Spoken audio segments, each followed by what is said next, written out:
আমরা বুঝলাম হাসিনা মুক্ত বাংলাদেশ আমাদের কাছে খুবই ভালো লাগছে। খুনি হাসিনা তো ভাগছে, তাই না? এখন তো তার দিন শেষ, ঠিক কিনা? এখন কার দিন?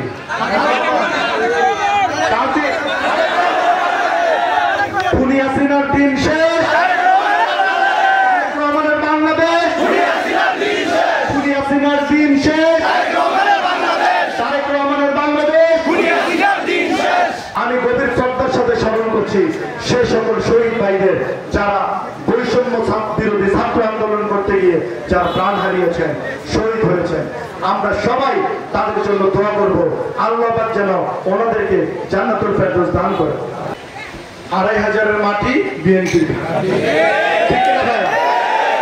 ২৫০০-এর মাটি সাউন্ড নেই কেন ভাই? সাউন্ড কোথায়?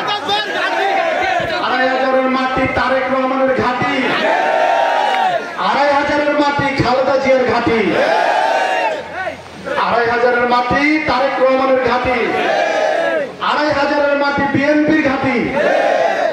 সংগ্রামী ভাইয়েরা, আপনারা মনে রাখবেন, আপনারা আন্দোলন করেছেন, যুদ্ধ করেছেন, নিজেদের জীবন বাজি রেখে কাজ করেছেন। আজকে সে আন্দোলনের বিনিময়ে এই স্বাধীনতা পেয়েছেন। স্বাধীনতা মনে রাখবেন, স্বাধীনতা অর্জন করা থেকে রক্ষা করা বেশি কঠিন। স্বাধীনতা অর্জন করেছেন, স্বাধীনতা কিন্তু রক্ষা করতে হবে ভাইরা। শুনেছেন দেশটা তারেক রহমানের নির্দেশনা, কি নির্দেশনা দিয়েছে?